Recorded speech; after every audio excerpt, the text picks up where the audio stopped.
encourage somebody. In these last and evil days, you need that support system. And I'll say this to the old and the young. And it seems like some people have a sense of discouragement. You can be old and young. A lot of times you have a sense of discouragement because you're doing church instead of God. And we have to be careful. Some of us, especially, I was at home Sunday and somebody called and they wanted to mess with me a little bit. They said, tell her I didn't go to church today. You know, they know who I am with big speeches and things like that. I said, okay. But they have a speech for me when I call them again. But the whole deal is, whether you know it or not, if your church is not a 3,000 member church, or if you gotta have a church with mommy and daddy, I'm not talking about anybody up here, but sometimes that does happen. When you have to be under mom and dad, you have to go to their church, stay connected.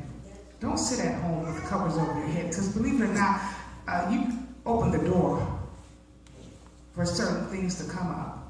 And you stay close to the power, because in these last and evil days, where there's 2 or 3, he said, I'm in a mess. So if you got to be at home with mom and dad, sometimes it's just 2 or 3 of y'all in the church, or there's a 3,000 member church, but maybe they're not doing what you think they should do. Stay connected. Don't stay home. Don't stay home. Don't leave your power source. Whether you believe it or not, that's what the devil likes.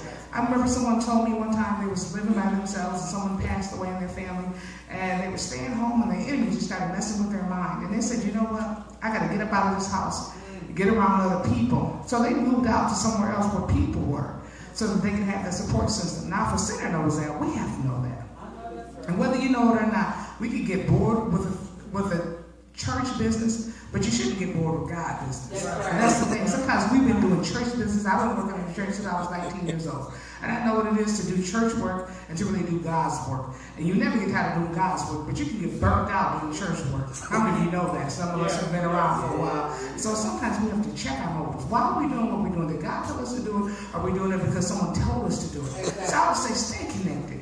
Don't lose hope. How many Bishop Jake said one time, sometimes you got to fake a praise. Some of us have had to fake a praise. We don't want to come. Sometimes we're tired, our body's aching, but we came anyway. God blessed us. He blessed us like he blessed our parents before us. Stay connected. Stay connected. Don't be deceived by the enemy. And I'll leave you with this story as I sit down. Everybody knows the story who knows me. A little cartoon that movie, a Disney dinosaur movie. The whole point of the movie is throughout the movie, these dinosaurs are running from these 2 giant T-Rex. And the leader of these other dinosaurs, the grass eaters and the small ones, he always want to leave the older ones and the weaker ones behind so the T-Rexes can eat them up and then they'll be saved or they'll have more time. And so at the end of the movie, the T-Rex kind of cornered all the dinosaurs.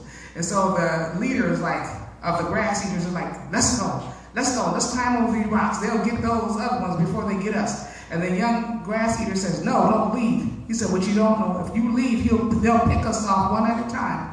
But if we stay together, they can't do anything with us together. Stay connected. Don't leave the church. Don't leave the fire. Because whether you know it or not, God sees it, he honors it, and he'll bless you because of it. Amen.